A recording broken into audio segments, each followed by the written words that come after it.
like your updated picture, David. Thank you. I like Thank it you too. very He's much. very into That's Sasquatch, cryptozoology. but like, is that like supposed to be like Kong in honor of it being Godzilla versus Kong? It could be. It's from the Patterson Gimlin film. It's like the most famous still from the Patterson Gimlin film. See, David is. I didn't even know that was from that. I've seen that picture a million times, but I never knew that was what that was from. Yeah, this is there's been some interesting developments with the cryptozoology. Oh, here we go.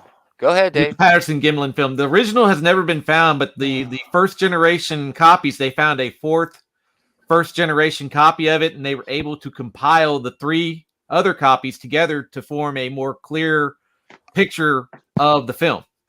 Oh my gosh. But yeah, this is kind of in honor of Kong. No, it's not. You just love that. Well, that is kind of interesting, though. You guys love to squatch. I do love to squatch. In today's world, in today's digital world with like infinite redundancy to everything, it is kind of interesting, the idea of like something just disappearing from the Earth, like a film or something.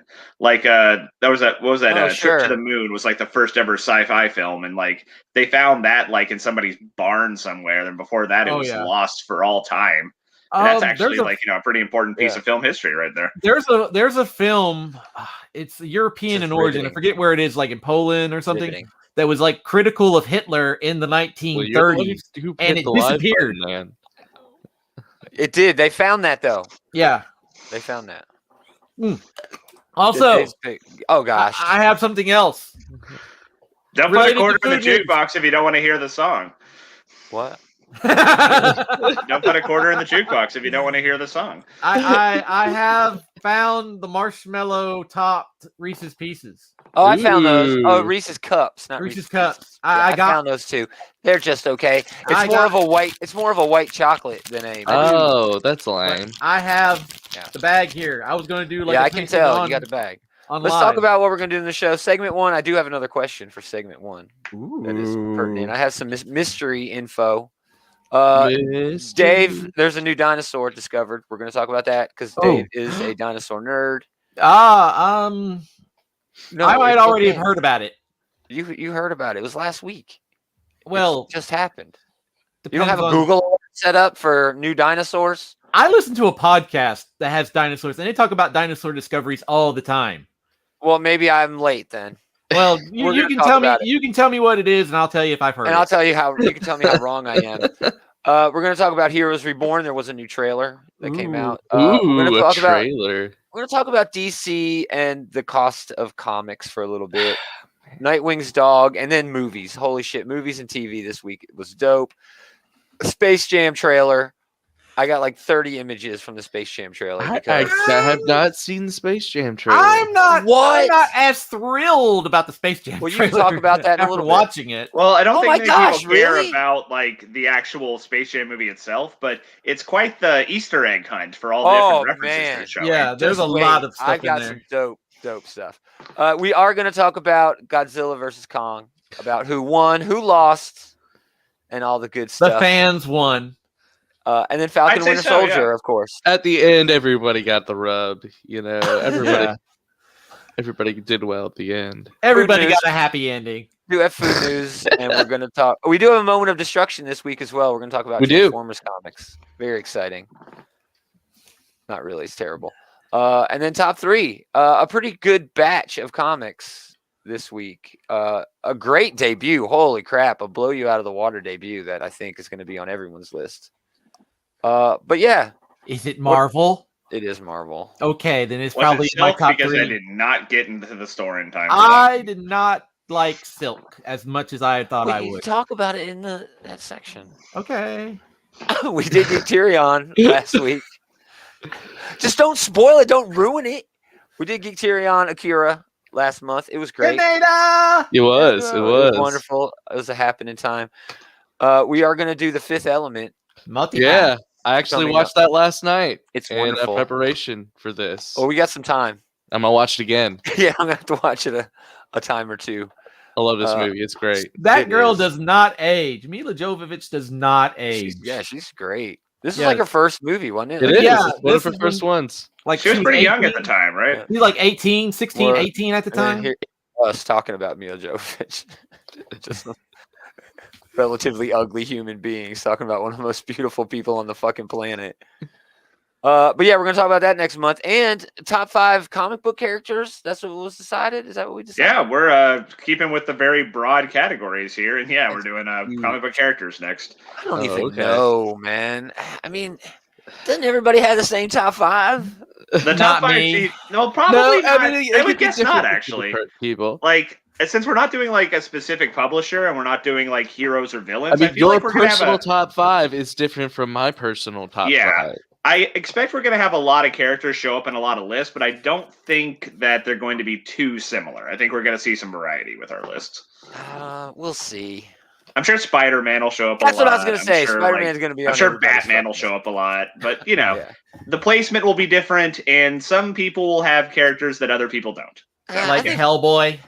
Yeah, Hellboy like might be on some, if not be on others. Yeah, Monkey Spawn. Man and O'Brien. Spawn. Yeah. What about Spawn?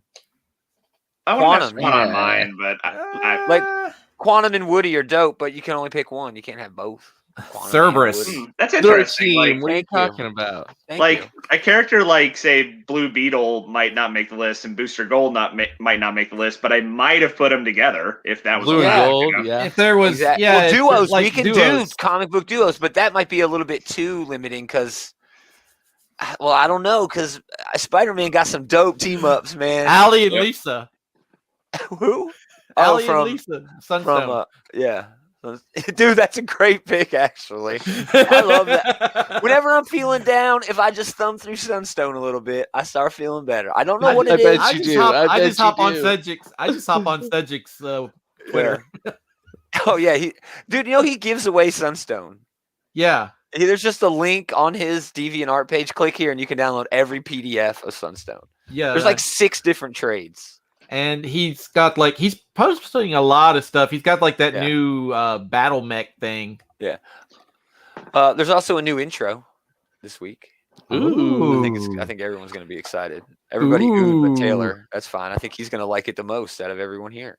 Well, hit it.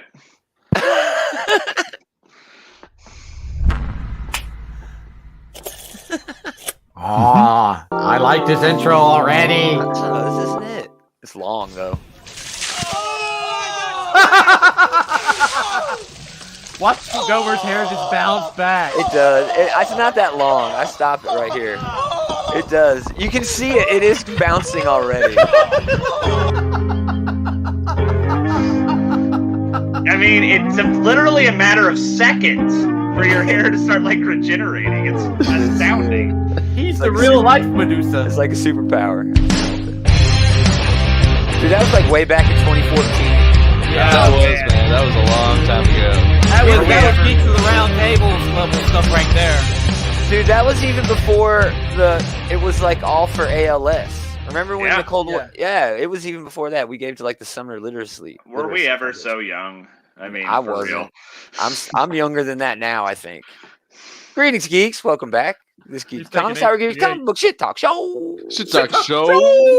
Homer Adam, Normal Taylor, Ricky David. How's it going, guys? Good. We have a lot to talk about.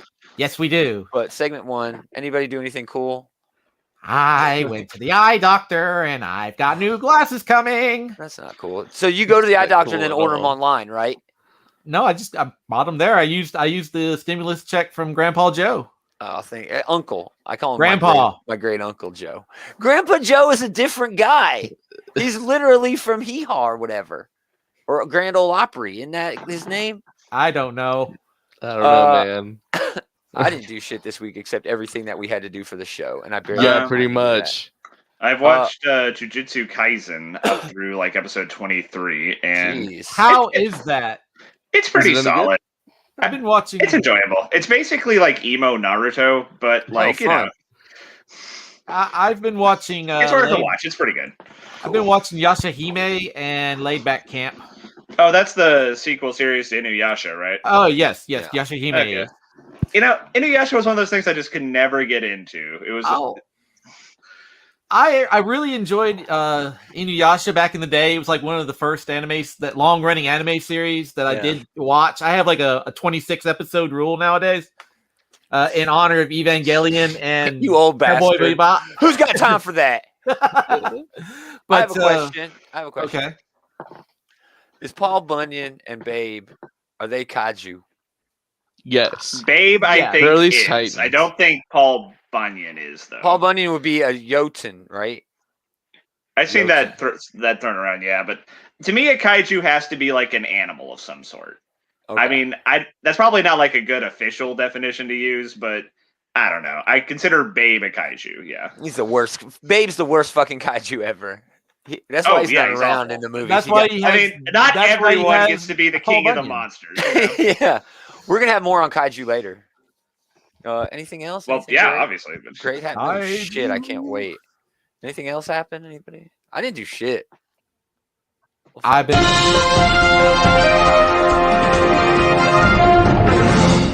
No one cares what you did, Dave. I know. All right, everybody thinks that today is a holiday, and it's actually not. I mean, it is. It is because it's celebrated, but tomorrow is actually the day where we celebrate a visitor from above who comes down and brings peace and prosperity. Yes, tomorrow is First Contact Day, celebrated every April 5th. It actually happens in the year 2063, so we got some time. We do have some time. It We're celebrates almost there. it commemorates the Warp 1 flight of Zephram Cochrane, in the Phoenix, and the first contact between humans and Vulcans in Bozeman, Montana. So yes, everyone celebrate tomorrow. Watch your ass some Star Trek. Man, I love Star Trek so much. Don't on get assimilated. average, I'd say we're actually doing better than like the Trek timelines people were doing around our time. You know, like Yeah, we haven't had oh, a eugenics. sure. They had Well, the Third World War and all yeah, that. the eugenics wars can do that to you, you know. That's what we need to really bring humanity together. We need a Is a eugenics big- war. A huge war where Well, you heard it here first, folks. super Covers soldiers raised. advocating the eugenics war. We need Whatever, like a man. Terminator situation. No, I'm more of an ends than a means guy, you know. All right. I guess. There's a new dinosaur discovered. Apparently, my information is wrong. no. Tell us about it. It's called the one who causes fear. It's called the. Oh, I have heard about this. This is like. Are you going to continue to interrupt me every time I get into the dinosaur? I know you're excited. I know you're a dinosaur nerd. Okay, I have heard about this one. The Leucoclin Aleocranianus. Yeah. It was likely among the top predators throughout Patagonia, now in Argentina, during the late Cretaceous period because of its formidable size, extremely powerful bite, very sharp teeth, huge claws, and keen sense of smell, which I thought was every dinosaur. No. My bad. No, How large is this animal? Not very. Okay, now you said it was found in South America, right? Argentina. Argentina. And yes, that is in South America. So. Okay, so the skull shape right here, what they have is not indicative of an abelisaur, but abelisaurs are from the southern hemisphere. You see, I'm just trying to show y'all. Yeah. Dave is the biggest dinosaur nerd. As a dinosaur plebe myself, you're gonna have to give this to me in terms of Jurassic Park dinosaurs.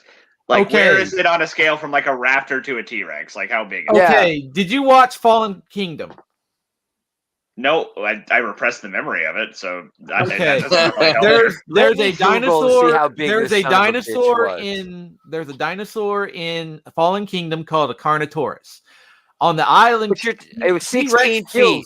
16 feet. T-Rex kills this thing. This thing would be, or that thing. This dinosaur would be maybe in that family. Oh, okay. It would be like an about abelisaur. 80 million years ago. It would be like an abelisaur, which are at the time of the Cretaceous. You know, the northern hemisphere had the tyrannosaurs, and the southern hemisphere had the abelisaurs. And they're two different theropods, two different theropodic dinosaurs, but they were separated by basically the equator. So if it was found in South America, it's probably related to an abelisaur. This motherfucker gonna get eaten. No, I'd probably be the one that don't get eaten. He'll have Sasquatch on his side. Well, are we going based on like personal Godzilla versus Kong going on? No, geography. I mean, right now to me, you sound like the guy from Scream who knew like who was like spouting off all the trivia about like the slasher movies. He ended up getting killed. So, he could have been making that shit up. He could have just been making that shit up. I wouldn't know. I'd have no idea. You could be saying all kinds of words. I have no fucking clue. I'm taking your word for it, Dave. I mean, if he is doing that, that's kind of sad. I mean, who's he trying to impress? Us? I'm not trying to impress anybody. You guys are never impressed by that. It's just like I'm a stupid dinosaur nerd. No, I love making fun of it, man. Dinosaur nerds are the worst fucking nerds, but they're the best nerds. All right, moving on. Heroes. You're so mean, man. Reborn. Oh, it's so loud. This is not our trailer. This is the one that actually came out. There's no words to it. It's just audio. So, all right. So I've been pushing this a little bit. You know, this event happening at Marvel Comics. I'm very excited about it. Oh, I'm 100% in. All right. But how much is everyone in the show actually in? Oh, well, I'm in. I mean, this is the culmination. This is the culmination of Jason Aaron's Avengers run. So yeah, I'm all the way in for this thing, man. This is my first time seeing the name Young Squadron, and that's a stupid name, but I am excited about this event. It does look a like lot of this looks stupid, but it looks like stupid in the good way. I will give it a try. Yeah, it's the Jason Aaron brand of awesome stupid. Even Dave is in for at least one issue. Holy shit! Oh wow! All right, so let's get into what this actually entails, gentlemen. All right, it's 8 issues. It looks weekly. Like it's like Age of Apocalypse, but with the Avengers. Yeah, it's a different. Yeah. So are all the other Marvel titles going to cease for like the Age of Apocalypse? Hell no. Cat's got that beard again. If anything, they're putting out more X books through May and June. So this runs 8 issues weekly through May and June, and they're $6 to $5. Wow. And that includes the Heroes Return finale. All right. And then there are also 10 tie-in one-shots dropping in the same period. And those are also $5. So what you're talking about is 18 books at $5 each. Wow. That's a lot. That's a Marvel event for you. That is a Marvel event for you. They definitely learned from X of Swords. So I guess I better talk to Travis and Larry. Yeah, you need to talk to your comic book retailer. I mean, yeah, if we're going to go all the way on this. Even 10 of Swords, though, they didn't have the price all the way up at like $5 or $6 a pop. I mean, it probably averaged out to more than that, considering they're doing like 3 books a week. But still, 3 of the books were $5. But yeah, it was 12 issues, like 15 issues, so it didn't really matter. But yeah, this is big. I don't know. Each of the tie-in books does have the main tie-in story that is, promoted on the cover, but they also have like a story in the back, like a back. Oh, so they're doing DC now, which makes sense because they're doing DC anyway in this event. So exactly, dude. Oh, that's literally in my notes, dude. But another thing about that is, this is sort of giving you like a peek into a different universe, a different timeline, whatever you want to say. And yeah, I want more. So if they are going to charge me an extra $1 for each of those tie-in issues, getting that little backup story is like, oh shit, a cool little angle. I think there's a lot of opportunity there, a lot of potential there. I don't know. Well, I mean, as always, if they put in some good work and it's worth the price you pay, then, hey, no harm, no foul. But I have no doubt that Jason Aaron is going to put into work and deliver on at least the 8-issue weekly. I do trust Jason Aaron for sure. The tie-ins are more of a gamble, in my opinion. We're going to have some hits and we're going to have some misses. And honestly, hey, I like that it's an 8-issue weekly because that means this thing's going to be over with quick. It's not going to be done. Yeah, it's not gonna sit and linger forever. King in Black done ended later this week. King in Black feels like it's been going on longer than the fucking just between issues 4 and 5 feel like it's taken forever. And remember, he was talking about it way before the pandemic too. Remember, he was. So it just makes it feel like it was going on forever. All right, let's talk about DC Comics. I don't have any images for this. I guess I can just go to my go-to. This is about the Bat books. All right, there was some talk that there were some problems with the pricing on DC Comics, especially their more popular titles, the Batman main title and the Joker. So those came out at $6. No other options, just $6. And yeah, they're bigger, but they had $6 still it's real steep, man. Because they had those damn cardstock covers. Yep. Right? So now DC Comics, they said it was an error in the solicits, right? And No, DC Comics has resolicited the Joker #3. It's still $6 for 40 pages. And the same for Joker #4. And they increased the price of Joker #2 from $5 to $6. And those are only available in cardstock covers. But Batman is going to have a $5 non-cardstock cover option. Man, fuck that, man. I actually took a chance and I got that Joker #1. It was not bad. Despite hating the very idea of that book existing. And I actually liked it. But now they're raising the price on it, man. Screw that. I'm probably going to be off that book. Yeah, it's a bait and switch, man. It's shitty. It's just really shitty. I'm not getting Batman anymore either if they're going to do this. I wasn't really into Batman going on. I mean, anything after Future State was going to be better than what was going on during Future State. Batman has consistently been like a solid B for a good little You're not while wrong. here. You're not wrong. It's not great, but it's not terrible, But now they're adding this dollar to it. I mean, yeah, there's now that's a big ask for like a solid but not great book. Yeah, and I don't really care about. I don't know if I'm going to read. I'd rather read that Damian shit that's coming out, the Robin book coming out. I mean, I thoroughly do not give a damn about Ghostmaker, no matter how long he's going to be sticking around. Yeah, or any of the Bat family at this point, if they're not going to spend the time with them that they need to spend to explore those members of the Bat family. Batman being broke, quote unquote broke. Lucius Fox having all that's his a money. joke. It's stupid. You know what I am going to read? Fucking Nightwing. Okay. Nightwing was really good. So to hell with them all. To hell with them. And Robin will probably be really good too. And Robin will probably be good. Robin was the only real reason, other than Dan Moore's art, to get that Detective Comics book. Yeah, backup. Dave, you got nothing to say about Batman? If it's going to go up in price, fuck DC. I probably will drop Batman books. I mean, what are you reading? What are you reading at DC basically right now? Batman. That's it. Yeah, that's it. Batman, Batman, and Batman related titles. But if they're give me a grifter up, book. Give me a grifter. Are there any other titles at DC besides Batman related titles? Not really. Well, there's like the Vertigo and the that doesn't stuff, count. but Dreaming and all that. Yeah, the White Knight universe. And what happened to that horror brand that they had? That's gone now, right? The Hill books, Hill House. Those are gone. Yeah, those had some okay books in them. All right, moving on. We finally have a name for that dog, Bitewing. The name is Haley. I think that was That's the safest choice. Safe choice. Yeah. Yeah. Yeah, whatever.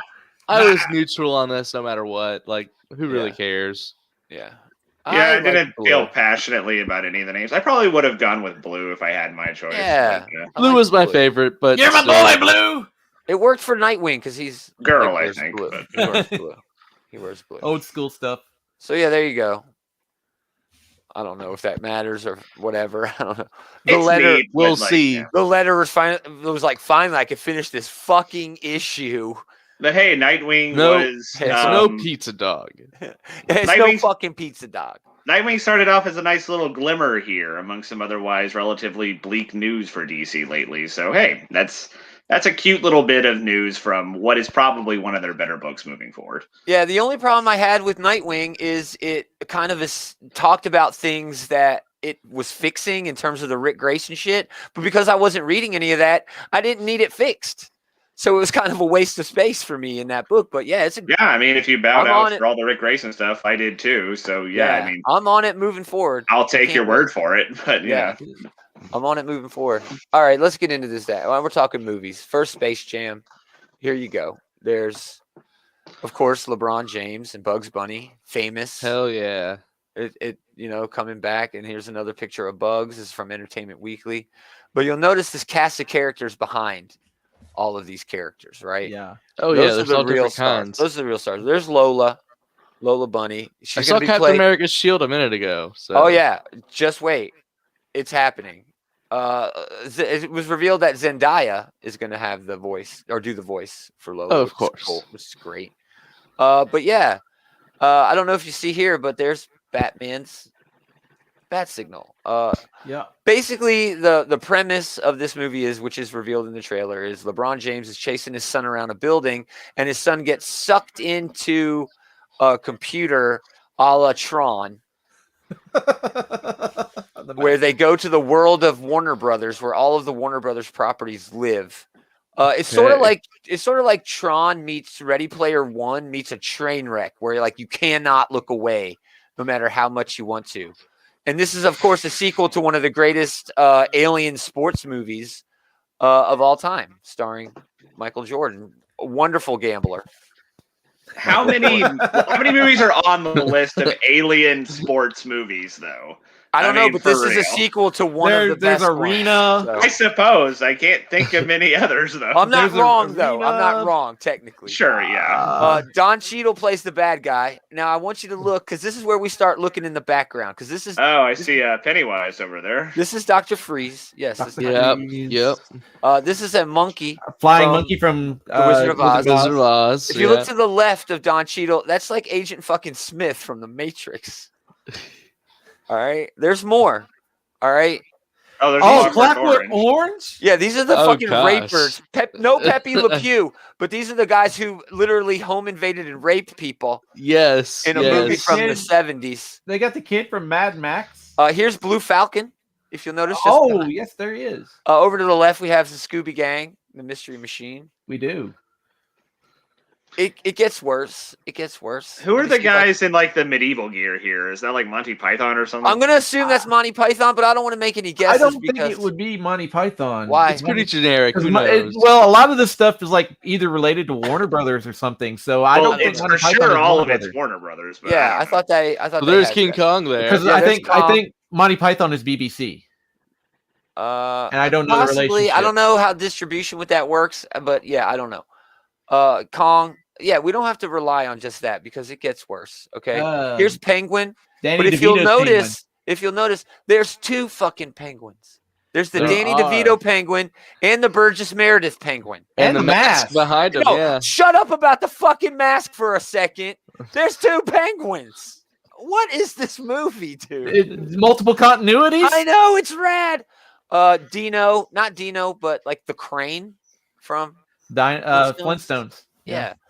Yeah, this is fucking weird, dude. I'm weird. For it. I've got more. I want Bill Murray to show up. There's a Game of Thrones planet. That's weird. Here's the Iron Giant, which is weird because whenever the Iron Giant is in a movie that's not his movie, he's always a murder machine. But I always took away from the Iron Giant that he was a monster made to murder things who wanted to be a pacifist. So hey, whatever. True. That was the dent in his forehead. I don't think he's gonna kill anyone in Space Jam. Yeah, he didn't in Ready Player One technically either. It was all a digital universe. So here's another close up of Kong. Oh gosh, nice. That's nice. Here's a better look with Don Cheadle and Agent Smith somehow. And yes, Pennywise. I think this is a White Walker. I think you see this witch hat. I think that's the witch from. I'm glad Agent Smith is having a good time. He looks like he's always down. Looks like the audience is here for it. They're having a hoot at this basketball. Yeah. I like Joker there and Catwoman. There's old school Catwoman. Here's over some there. more shit going on. Here's the devil somehow from something. Yeah. Here's just some goons. Oh, Glop and Gleep. Yeah, Glop and Gleep back here from a Humanoids, Inhumanoids, something like that. It's Thundar and the Inhumanoids or something like that. We got a Catwoman here on the left, if you'll notice. Yep. And then we have Joker in the center. That is like the 1966 Catwoman. Batman. Oh yeah, that's 66 Cat. Julie Newmar. Julie Newmar or Eartha Kitt. Her. Yeah, and this is the 89 Batman Joker. Yep. There. If you look in between them, I don't know who this man in white is. Is he the guy from Mad Max who's like jumping around on the fucking cars? Oh, maybe. He might be the guy from Mad Max. Who knows? David, I'm going to ask you. I think you might know. Who is this person in the back? If you look next to Gloop, it's like you only see his torso and his arms. That's the Rocket. That's the Rocket from the Inhumanoids. Yeah. Oh, Thundar. Ugg or whatever his name was. Ook. Yes. Ook. See, I knew he would know. So yeah, there you go. If there's Hanna-Barbera properties, why aren't the Looney Tunes like drafting like Yogi Bear? Well, there's a scene where, like, they're writing down their dream team, and it's like, who's on their dream team, and then the meme is shit. All Michael Jordan needed was fucking, the dude from Seinfeld and Bill Murray. To beat the Monstars. So, yeah, I don't know, man. It seems like it's just exactly what Taylor said. It's just a big giant Easter egg hunt, and I'm not sure that's a terrible thing. I mean, I'm sure the movie will be fine. I'm sure it'll be, my expectations are not high. Fun. I like the way they're animating the characters. I like the hey, how many of these characters can you recognize type of deal. It'll be fine. Yeah. I think so too. Warner Brothers shared universe. All right, now getting into some Godzilla Kong with a basketball segue. I think the best way to see this film, or for us to talk about it, is through the faces of the main characters. Oh yeah, the emotes, the way these creatures emoted. Oh yeah, well they were the main characters of this movie. Kong. Was Godzilla though? I mean, he was honestly barely in it. It was definitely Kong's movie more so. Oh sure. Oh yes, Kong was the main character. I love that little grin though. Godzilla still had a little character arc of his own throughout. This one, he did. Ouch. Yeah, why is Godzilla attacking? I'm having a heart attack. Now there's a lot of throwbacks to like previous King Kong movies in here. There's throwbacks to like Lethal Weapon in here. Like when Godzilla, Kong literally steals from every single 80s action movie. There's a Die Hard moment when he's jumping. That was great. Yeah. There's that little smile at the end. But man, this movie was awesome. This was the dumbest movie I've ever seen in my life, but in the greatest way. Like I don't need Godzilla versus Kong to be a smart movie. This was everything I wanted in this movie and more. Me too. There's almost too many humans. Time watching it. There are too many humans. The humans are always the worst part of these movies, but even then, like they did a serviceable job, just kind of like explaining why are these giant monsters going to these places.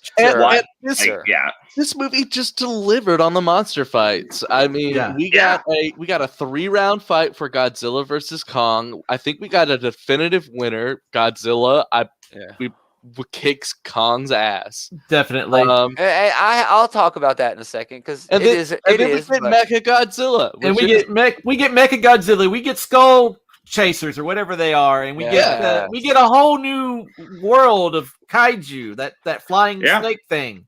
Yeah, and I really like this interpretation of Mechagodzilla. I'm sure that they were worried about using Mechagodzilla because they were going for more quote unquote realistic looking monsters, right? And Mechagodzilla was probably something they were worried about pulling off in that type of. Now it worked. They did. They did a really good job with it. I do have a question about Mechagodzilla. Is this basically Ghidorah 2.0? It is. It's Ghidorah. It's Ghidorah 2.0 with like some Pacific Rim technology built in. Yeah. Right. I mean, right? Kind of. Yeah. More or less, yeah. But like, I'm sure we're still gonna get Mecha Ghidorah at some point because they were kind of teasing that at the end of. Well, I don't know. Monsters, I think, but see, this was kind of that. Legendary's contract with Toho is up, so we don't know if there will be any more MonsterVerse stuff. So, well, now there will still be MonsterVerse stuff. There's no way they're not going to let this go because they still own flat out Kong, so they can do Kong all they want. And let me tell you, a Hollow Earth prequel is begging to be made. It is. Oh yeah. We need to find the origin of the axe. We need to find who was on the throne before. The axe. That looked like a Godzilla spike at the end of it. It did. But that axe was also like a leg bone or something, the handle. Yeah, so there's a lot they can do, and man, I don't see Toho saying no. Not made a bunch of money, man. I mean, it seems like it must be mutually beneficial for the studios to be like working this way. And Godzilla or King Kong in his fucking heart. Can we please stop with this?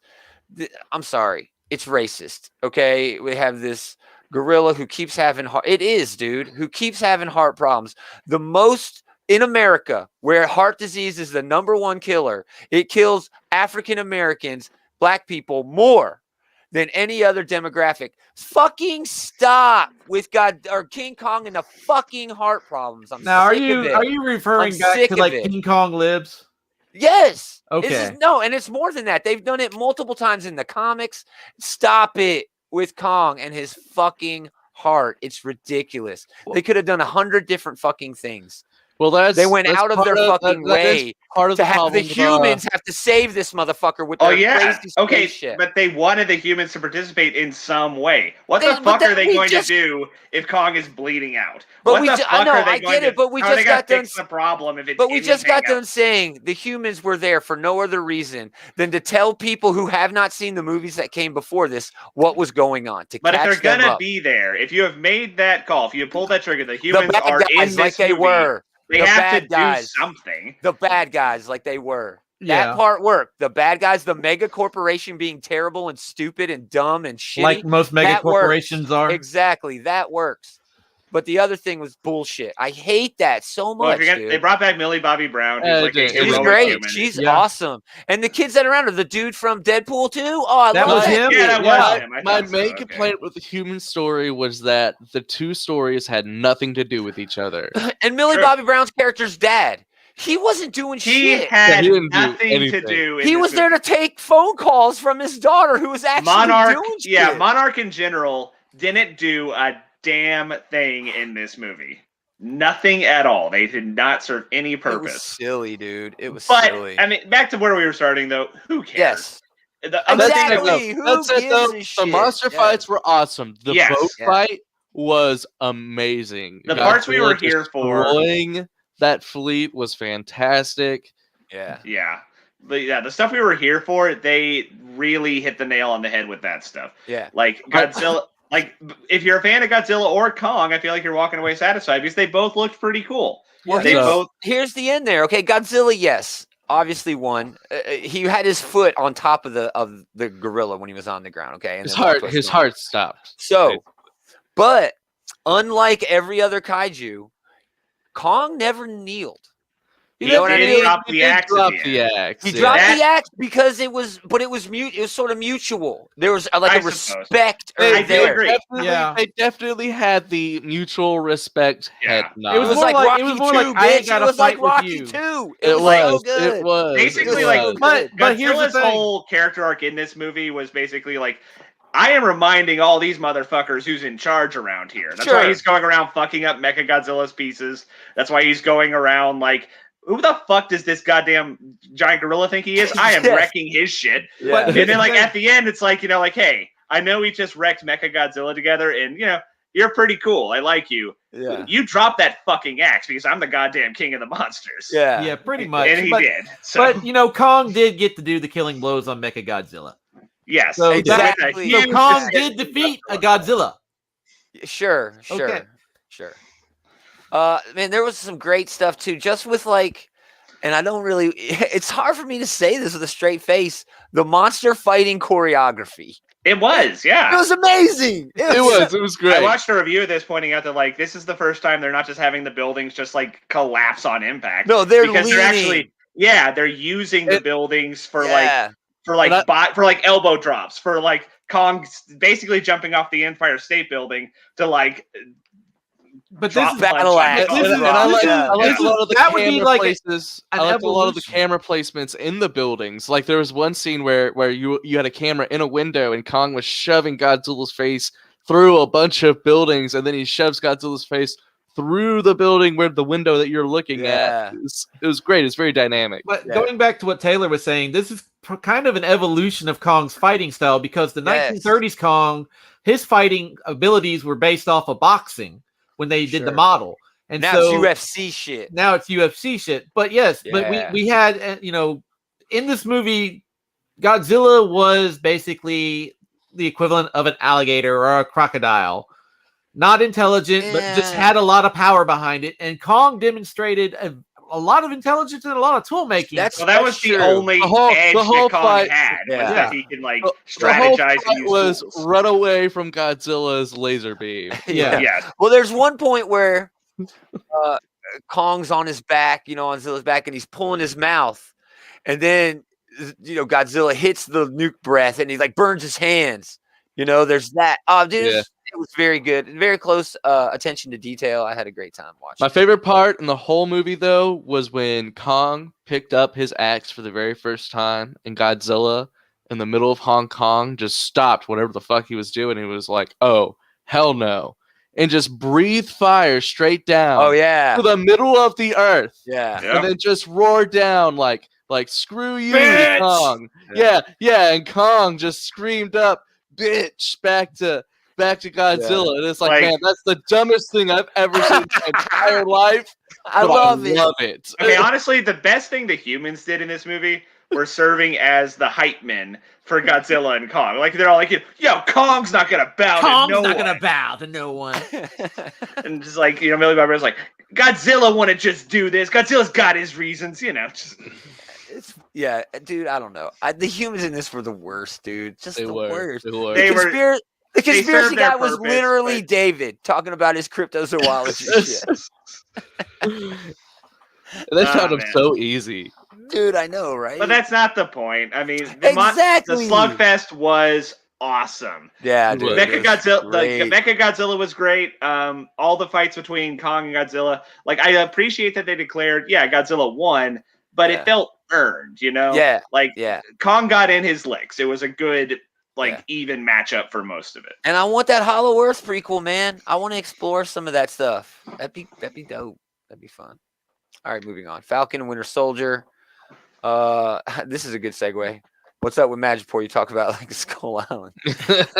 He literally said that. He did. It was. It was a shout out. They added it. They probably purpose. I was about to say they probably knew it would coincide, but maybe not, because that this Godzilla versus Kong movie has been pushed around so many times that I don't know if they could have coordinated that. It's true. It might just be a happy coincidence. Yeah, but the gang did go to Madripoor, which was cool. Awesome. Yeah, it was awesome.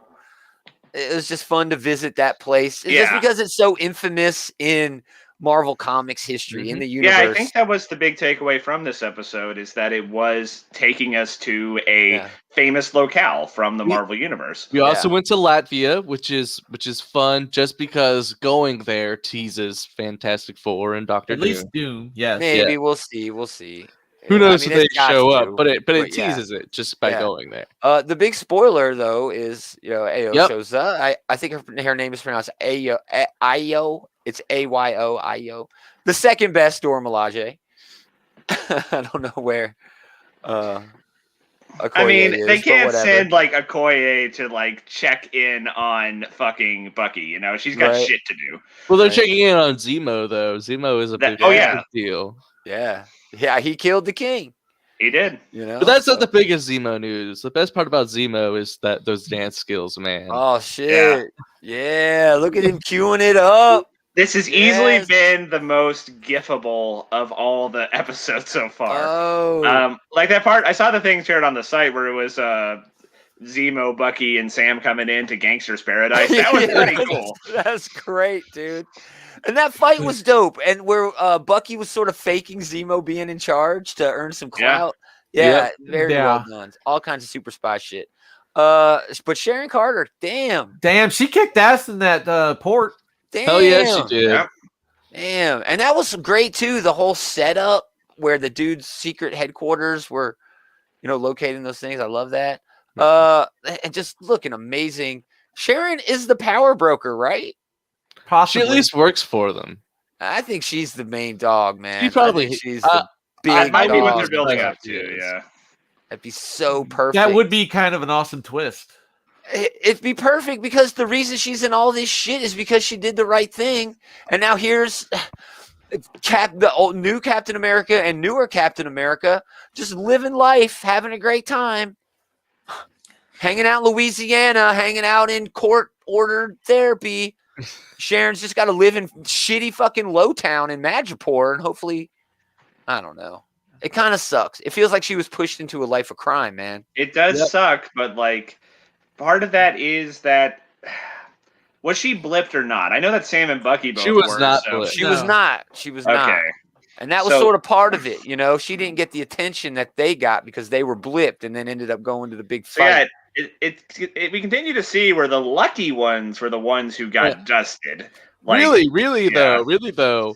Fuck Steve Rogers, because he did not get blipped. He was there the whole goddamn time, and he left her to rot at high and fucking dry. And that's the point. That's what I have in my notes. It was Steve who left her high and dry, but she's going to take it out on all of these Captain Americas that are left. And she's doing it by using the Flag Smashers, dude. She's the one in charge. And that other girl who's like, oh, no, we got all the power broker's going to come to us. She's right.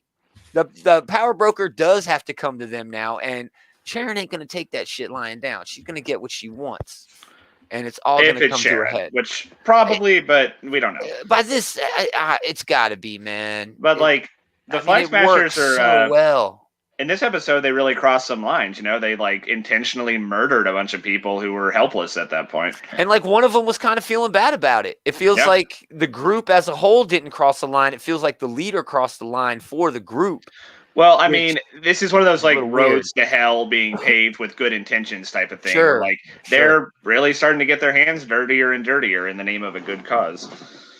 And I mean, is it really a good cause? I think that's the best part of this show is the questions that it leaves them open-ended. It lets you answer them. Well, what yourself, they think is a good cause.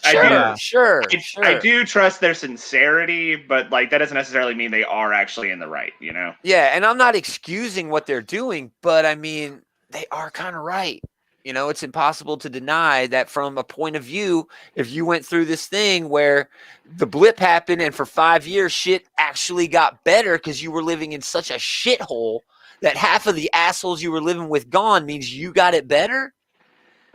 I mean, and then even in this episode, they had this commercial for the I love that. It's pure fucking government propaganda. And I loved it, dude. And that's the kind of shit that the Flag Smashers are talking about fighting against. Didn't almost immediately after that commercial, we get the new Captain America showing up in one of those vans. Yeah. To basically bust that one place in Germany. Yeah, exactly.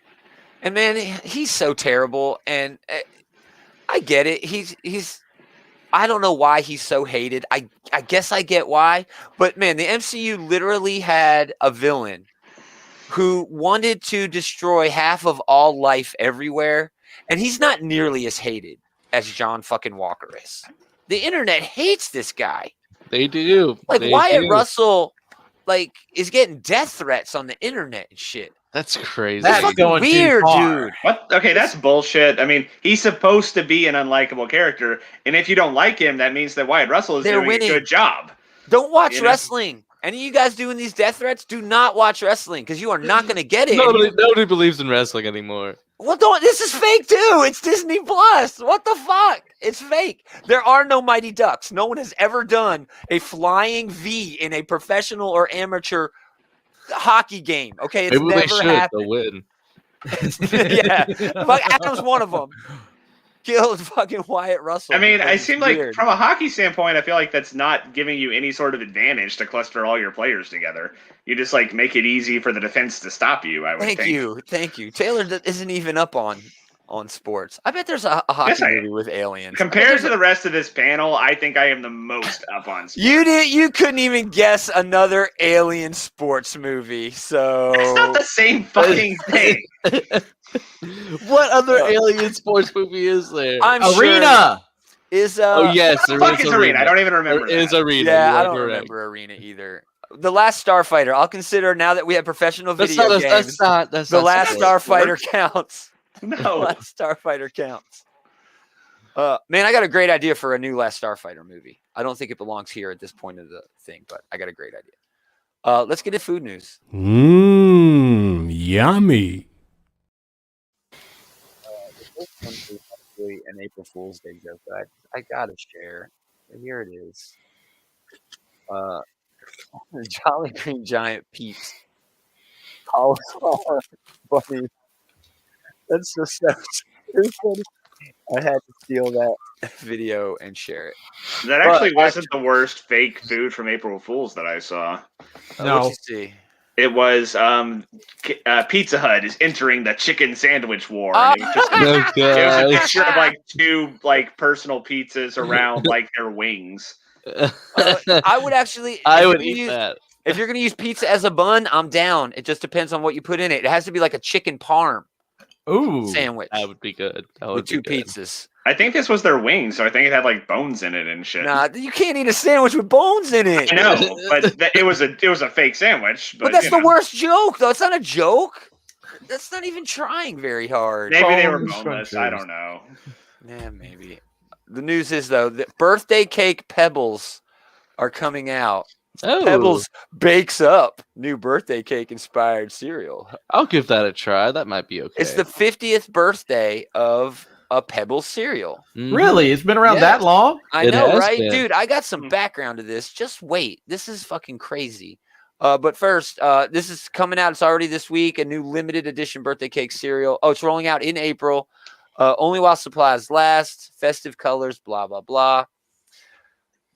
Gluten-free. Pebbles is gluten-free. This is definitely one of the least revolting things you've shared. In this I know. I am a big fan of Pebbles. We've got 10, 19, and 40 ounce for $3. Anywhere from $3 to $6.50. Okay. Launched in 1971, Pebbles cereal was the first cereal brand created around a TV show character after Post secured the licensing rights from Hanna-Barbera. Huh. Ooh.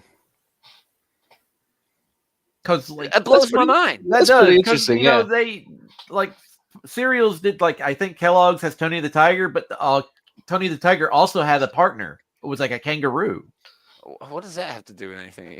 I'm just saying. You know, cereal mascots. He got that's not a license. Cereal mascots are big deals, though. Yeah, exactly. Nowadays, cereal mascots are a big deal. I don't even know if it was 50 years ago, but and even on the other hand, there, since they've done this, how many other things have gotten cereal?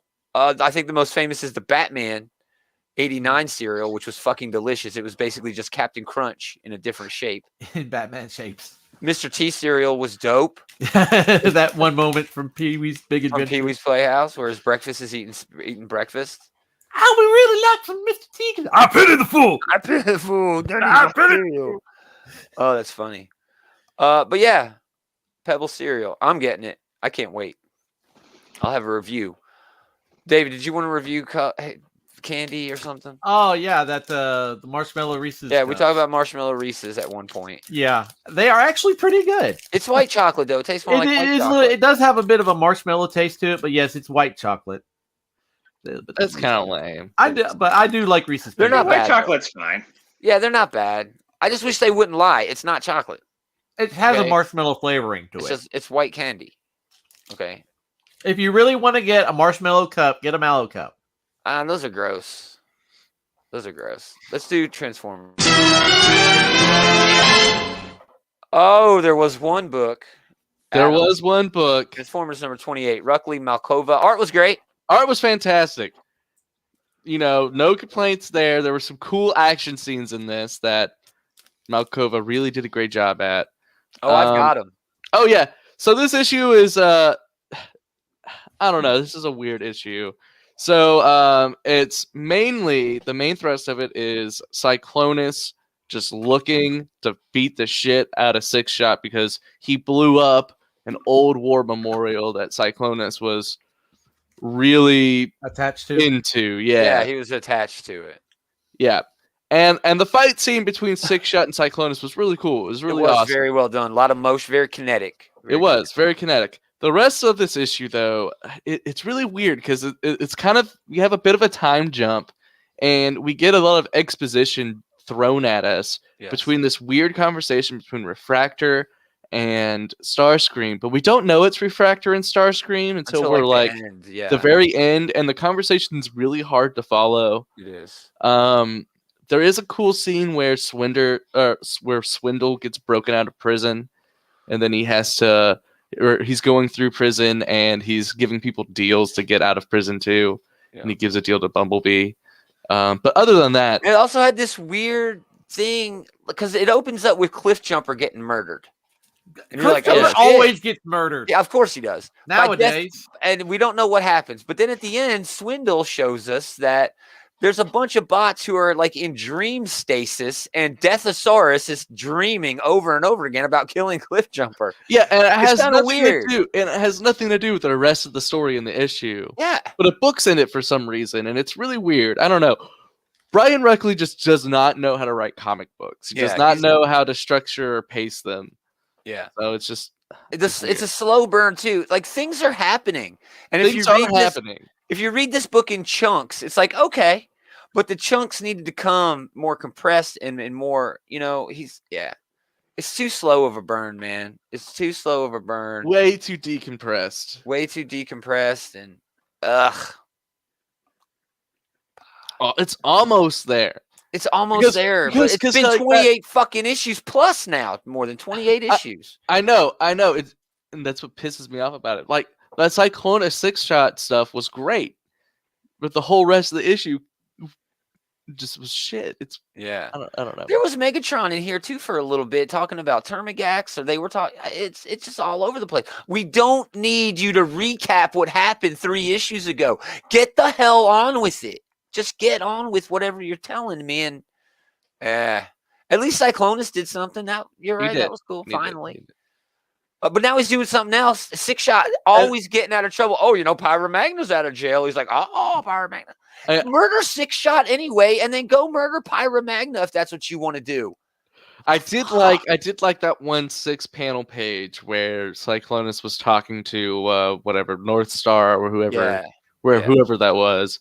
Yeah. I'm just a sucker for 9-panel pages though. Yeah. No, it was great. Where people have to do a little soliloquies about their life. Well, it's like one of his ghosts that like went away and then came back. It's his old lover. Yeah. Let's do top 3. Yep.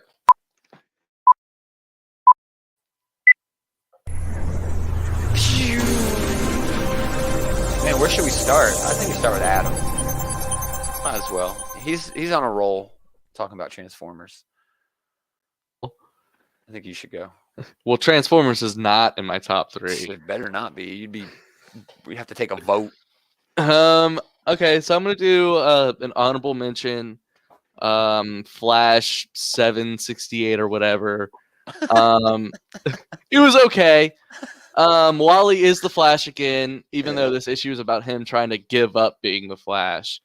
But while he was trying to give up being the Flash, he accidentally gets sent to the past to dinosaur times, so he has to deal with dinosaurs. So hold on. How you try to? I'm a sucker for dinosaurs. How you say I'm gonna not be Flash and not run fast, and then accidentally travel through fucking? So he gets Barry to try to take his powers away, and while they're running super fast, the Speed Force basically is like, "No, fuck that," and gives all the powers to Wally and takes the powers away from. Yeah, see, the Speed Force knows that Wally is actually the best Flash, so exactly. It seems like Wally the fans, the Speed Force, and that's it. Those are the only motherfuckers who know he's the best. Everybody else, is just ridiculously dumb. Wally doesn't seem to know it. DC's publishing crew definitely doesn't seem to know it. But the Speed Force does know, which is great. But I'll go and say that this was actually my number 3. I actually did enjoy this issue a lot. Fun. Yeah, the dinosaur stuff was fun. Yeah, it was fun watching Wally run away from a speed raptor. It was fun watching him literally do the Fred Flintstone thing off of a Brontosaurus. Yep, it was also fun. I also like the interplay between Flash and Green Arrow in this, with Green Arrow just being kind of a dick the whole time. Well, yeah, because he's kind of like fuck Wally because you're Wally killed my old sidekick. Yep. Oh yeah. All right, guys. Okay. But my actual number 3 was Superman versus Imperious Lex number 3. Oh, cool! I forgot this was even coming out. Yep, it's like one of the last things from Future State. Hopefully, the Future State is over with now. Yeah, right. I know they have some post Future State books coming out, but hopefully, we're done with the main shit. Yeah. But this was a fun conclusion to this Mark Russell book. At the end of the last issue, Lex Luthor's planet's economy had crumbled because the big crystals that they thought they found were that they thought were expensive turned out to be kind of like diamonds. They were kind of already everywhere anyway, and so they were just kind of locked out of the market. That's the beers for you, right. And so don't get me started. to appease the population, Lex Luthor is looking for a scapegoat, so he blames the little robot that's been working for him the whole time and sends the robot up to the moon.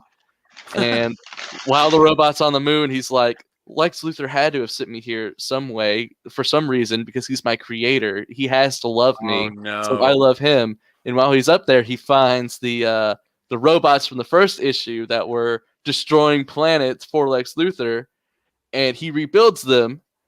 Those robots then go and start destroying Lex Luthor's planets because he rebuilds them, but they don't have memory of what their actual programming was. Superman goes and he saves the day, and the whole population kind of turns against Lex Luthor, and everything kind of as it should, happy at the end. But it's still a fun Mark Russell book where he just has these little moments every once in a while where he's able to get these little digs in about things. Nice. It's a really fun issue. I really dig Mark Russell anytime he pops up with his me too. Minis. He's a great writer. I skipped this week. I don't know why. DC probably. Cool, good choice. Yep. We'll just go around, Dave. You're up. Alrighty. My honorable mention is a book called Witch Blood #1. We said on the preview show that this is a book you would love. Yeah, I really enjoyed it. Matthew Ehrman and Lisa Sterl. I almost got this one. It looked interesting. It's basically the story of a wandering witch named Yonda, I believe is how it's pronounced. She has almost a collision with somebody on a truck, and her motorcycle has been wrecked. So she's in this small Texas town, and she's looking to get her bike fixed, but she doesn't have any money, and vampires show up. Oh, what? Yeah, like Covenant vampires show up. There's a vampire hunter. Crazy stuff goes on in this first issue. I like the art. It's a very stylized art. Very, very fun book. I'm looking forward to issue 2. My number 3 is a book from Image called Shadecraft #1. This was okay. This was this girl named Zadie. She has killing her. She's afraid of the dark because apparently shadows come to life and try to kill her. She has a comatose brother, and she has like all these conversations with her brother. Her parents are upset about it because they want her to leave her brother alone while he's comatose. It's weird. A shadow comes along to try to kill her, and then all of a sudden her brother's shadow comes to save her. Yeah, and that's basically all. That's basically. There's a whole bunch of other high school hodgepodge nonsense going on in here. Her parents, I don't understand her parents at all in terms of healthcare for a comatose person. I don't understand. Right? Because aren't you supposed to talk to them? I thought that's supposed to promote brain activity? That's what I don't know. But I had a lot of problems with that. But the art is fantastic. Quite good. Holy crap. The artist on here was Lee Garbett. Yeah. I really enjoyed it. There was a lot of good facial expression here, a lot of good pacing. The shadow creatures were really good. That was very well done. Yeah. Good choice. Good choice.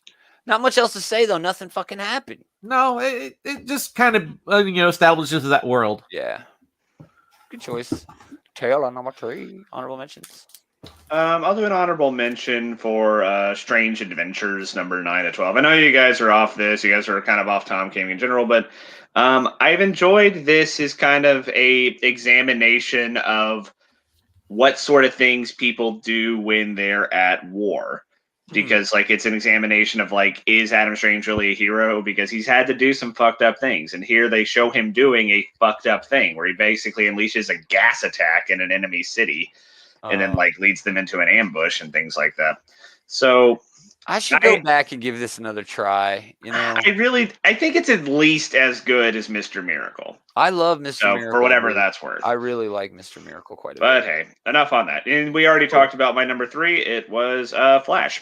Awesome. Which, fun fact about that, apparently Wally West killed the dinosaurs. Yeah. Apparently Wally West. That's what they set up here? Yeah, well, Wally West does kill. So the Speed Force takes Wally and he puts Wally into specific moments where the Speed Force is in crisis, and Wally is supposed to fix the Speed Force. So when he fixed the Speed Force at that moment, he kills all the dinosaurs. Yeah, he basically creates a meteor. Yeah, like it wasn't a meteor; it was Wally West. But, so Wally West is the Chicxulub impact. Yes, apparently. They don't use the technical term for it, David, but yes, apparently. Fucking dinosaur nerds.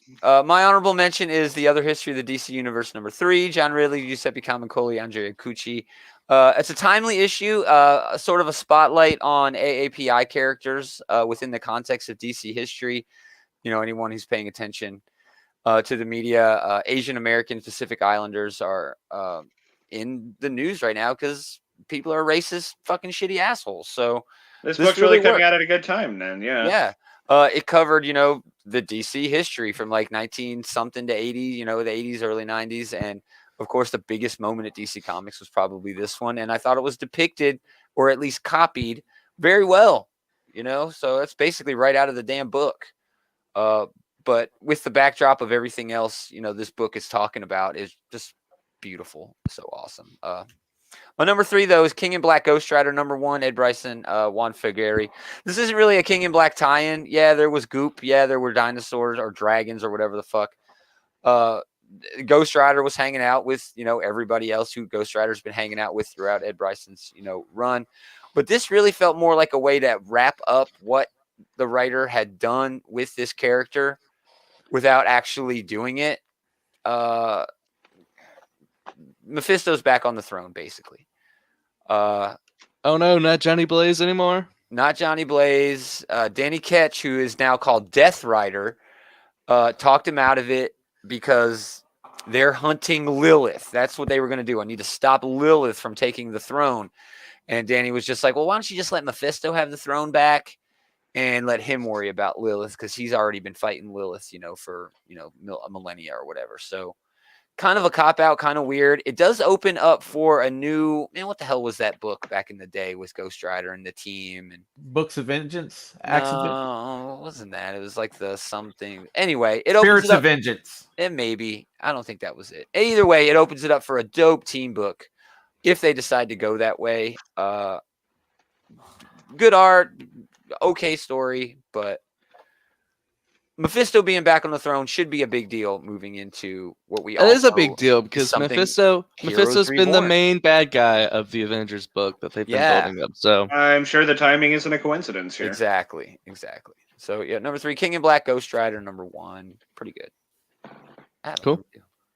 Number 2, I'm gonna go with X-Men #19 from. See, I'll be done by the end of it. That's my #1 pick, and I already know your #1 pick. So yeah, that's my #1 pick. So Jonathan Hickman, this was the issue I wanted last issue to be.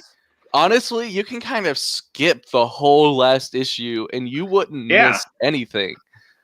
They were really lopsided with these 2 issues. Like, it was basically nothing in that last issue, and they put everything in this issue, and it was really, really good. Oh my gosh, it's incredibly good. We find out that that Laura, who is it? Who are they? Darwin, Laura, and Sync. Yeah, Wolverine, Sync, and Darwin. Yeah. Yeah, they've been in the vault for like thousands of years, basically. That's what it seems. Something like that. I mean, evolution's going crazy in there. They have multiple generations of these children. Yeah, look at them. They look awesome there. Gorgeous. Jesus, amazing. Sync and Wolverine start developing a relationship throughout this. And that's basically what the whole story is wrapped around. Sync telling the reader how his relationship with her is bigger than anything, and it really ties in well to the whole mutant thing, because till death do us part. What is death to a mutant now? Marriage doesn't mean anything. Our relationship is deeper than anything that you can even he makes imagine. a point of saying that, like, there's no words that can accurately describe it now, because it's bigger than anything humans have ever needed words for now. My only real big complaint about that, though, is they've already kind of touched on this whole at the end where Sync is the only one. Sync comes back But Wolverine, when she died, she didn't get a backup before she came back, so she didn't know about the relationship. And that's something they're already kind of covering in other X books and like X Factor and something. So we're getting to a point now where there's so many of these X books that they're kind of starting to step on each other with their stories. A little bit, yeah. A little bit. Yeah. But other than that, this was a fantastic issue. Yeah. It's kind of a tragic story for Synch, you know? It is. Like, that's the main reason it made my number one, is that, like, I think it's a really fascinating exploration of what it's like to spend centuries with this person, all, like, going towards this goal, like, going through hell. Such a long form struggle. Yeah. And, like, now he does have to come to grips with him being the only one who can, like, it's better to have loved and lost than, but he didn't lose. She's there. In fact, I know he didn't. He lost the relationship, but now it's almost like you want him to try. Again. Yeah, you almost want him to try to do something. But I like the last page there where it's like he's like looking over fondly at her, and she has no memory of their relationship. He's like, "What are you looking at?" But like it made him smile, and I did like that. Yeah. There's also another little angle here that's perfect sci-fi, especially for a plot point, a plot element, a plot device like the Vault. The only way that the children of the Vault are able to be competitive against the mutants is if they can get to the Generation 4 of evolution. And the whole reason this mutant team was sent into the Vault was to make sure that they weren't going to be competition, and they kidnapped Darwin. And the only way they're able to get to Generation 4 is using Darwin. Yep. I love that sort of paradox. It's not even really a paradox. It is kind of because time travel is involved, but I love that so much. I mean, there's also this cool part. Sometimes you don't find enemies until you go looking for them. Exactly. I was watching Skull Island earlier. Exactly. That's where. Yep. Yes. Yeah. There's also this great part where Synch needs to escape from the time thing for a while, needs to jump into the future. So he steals power from one of these Vault children who is able to like use her power to dig through the ground. So he digs through the ground as far as he can go and spends a week underground. And then a century goes by in the Vault. I love that, dude. I love that sort of, that sort of idea. I go away for a vacation and I come back to this. Yeah. And this is just epic shit. Awesome. Laura just looks amazing in that. She does. Old lady Laura, like Old Man Logan. I love it. It's so good. Also, throughout the book, their clothes get all messed up as they, go further and further. It's impressive how well the clothes did, considering. Right. Krakoa, man. Always buy Krakoa if you can afford it.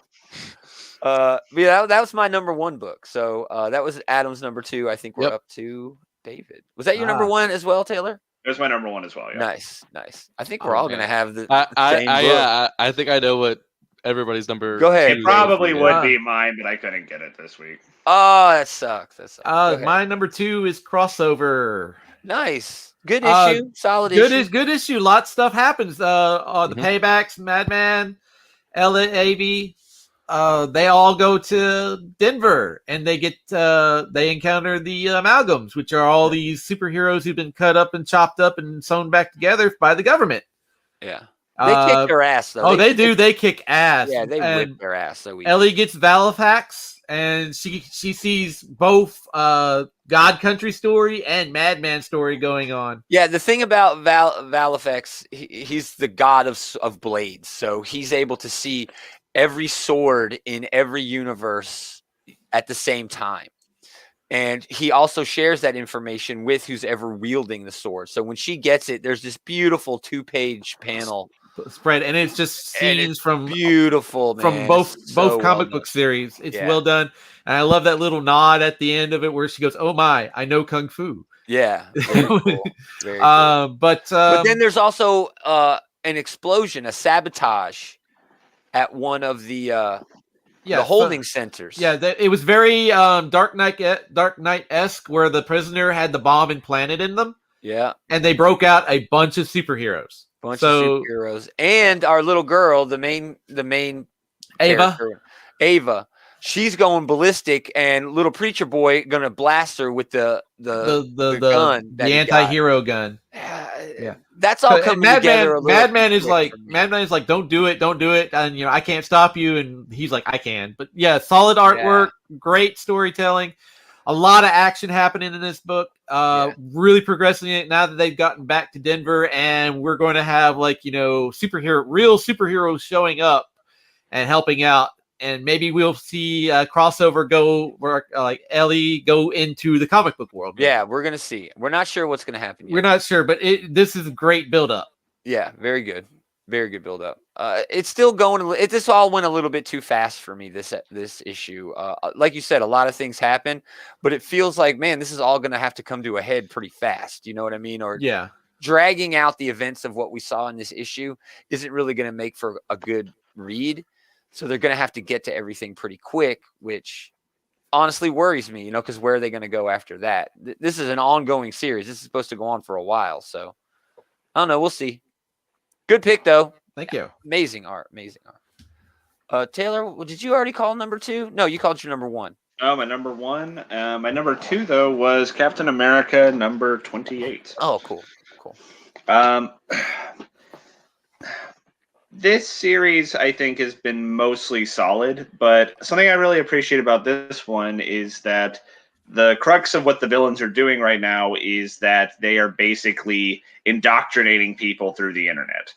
That really hits home right now pretty heavy because that's something we're dealing with a lot right now. Wow. It's kind of cool to see them tackle that. It's kind of neat to see how somebody who's like a symbol of aspiration like Captain America handles people being like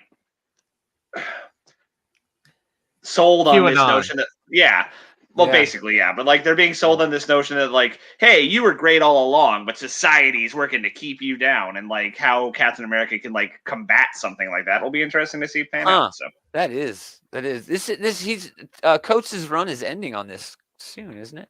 I don't know. Probably pretty soon. I know that he's done with Black Panther in the very next issue of that. So but cool. Very good.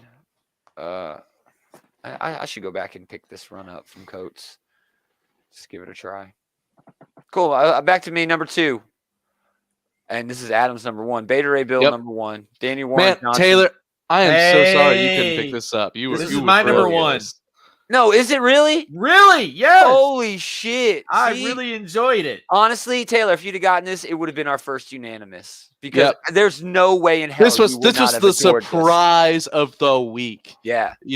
Actually, the fact that Silk sucked so bad was a surprise for me. Silk was very bad, dude. It was pretty bad. Yeah. But man, this was awesome. This was so I love Silk. There's a lot of Rufio references from Hook. Yes, which works so well because so well with Beta Ray Bill. Rufio is second fiddle to Peter Pan. Beta Ray Bill is second fiddle to Thor, and they really get into it. Beta Ray Bill gives this great epic speech, and then he goes and he fights his hardest to defeat this Fin Fang Foom. Fin Fang nullified. And it's such a great epic fight, and then at the very end, Thor shows up and steals the thunder. Literally, and beats Fin Fang Foom, and not only that, but he talks shit to Beta Ray Bill. Oh yeah, where it's like this should be no problem for you, and Beta Ray Bill's like, it wouldn't be if you had broke Stormbreaker. Yeah, if you wouldn't have broke my fucking tool in the last series I was in. But then there's this shit going on, like this Sif thing where Beta Ray Bill and Sif were a thing, but only while Beta Ray Bill was in his human form. Right. Without Stormbreaker, he can't change into his human form.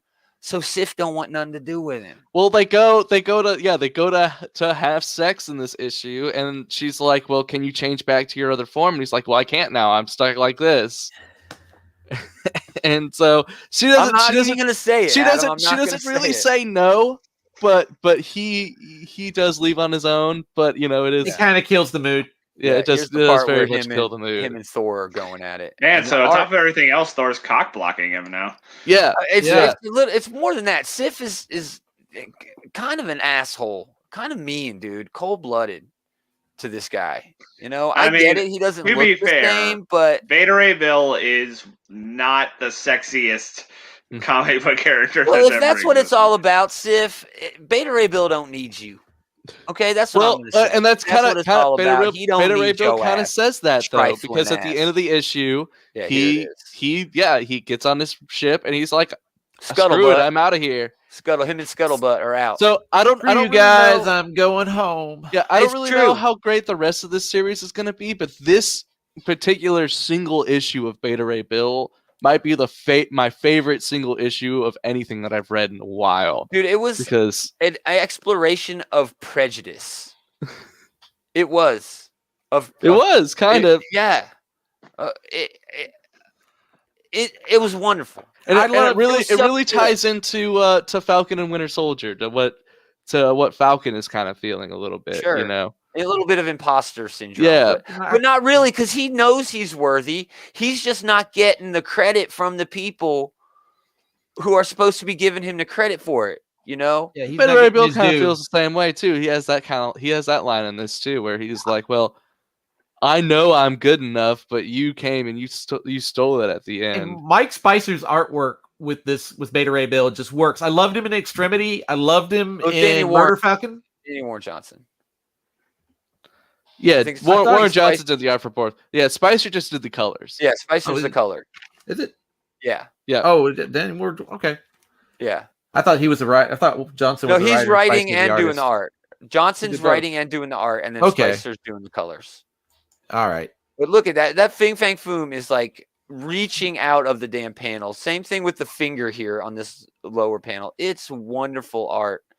Man, I love Danny Warren Johnson. He's just a great guy. You need to find this, Taylor.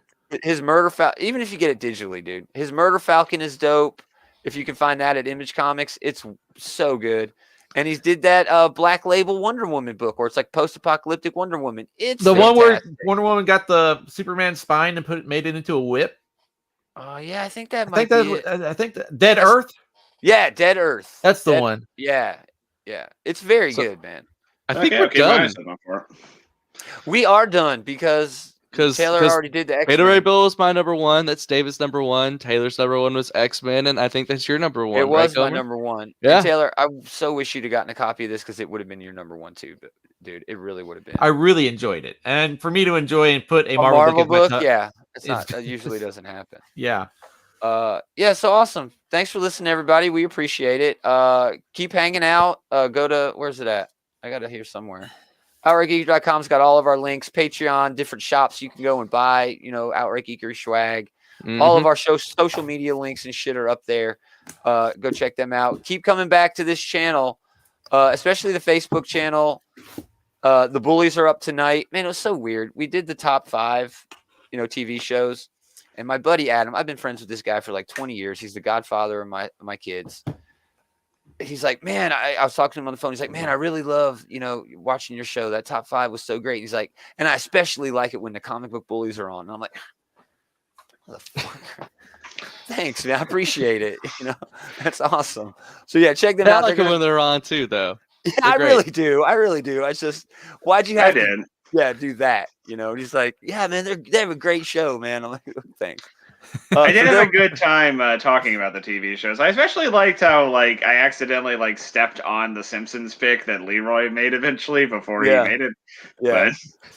But I was gonna pick the Simpsons, but Futurama's better. And then he's like, my pick is the Simpsons. Yeah. So that's part of the fun of that show, man. Yeah. Leroy's not. Futurama's more for like a Star Trek nerd. You know what I mean? It does. You do need a sci-fi. In terms of their place in TV history, you can't beat the Simpsons. Oh no! Yeah, I just think Futurama is forever. I do too. Yeah, but it's like people who won't get Rick and Morty. A lot of people don't get the jokes in Rick and Morty because they hinge on all of the. You have to have some of this sci-fi knowledge. Yeah, you have to have some pop culture knowledge to really. Yeah. Taylor, your pick surprised me the most. You had some weird fucking picks. Not bad, just weird. Okay, The Price is Right. Weird pick.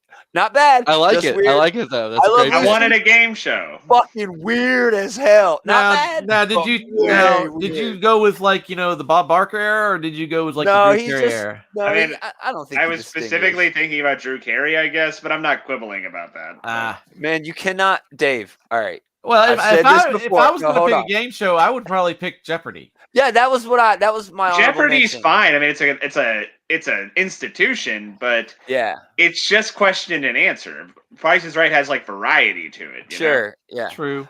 Dave, Pluto TV has a Price is Right channel, the best of Bob Barker years. That shit's cringy now, bro.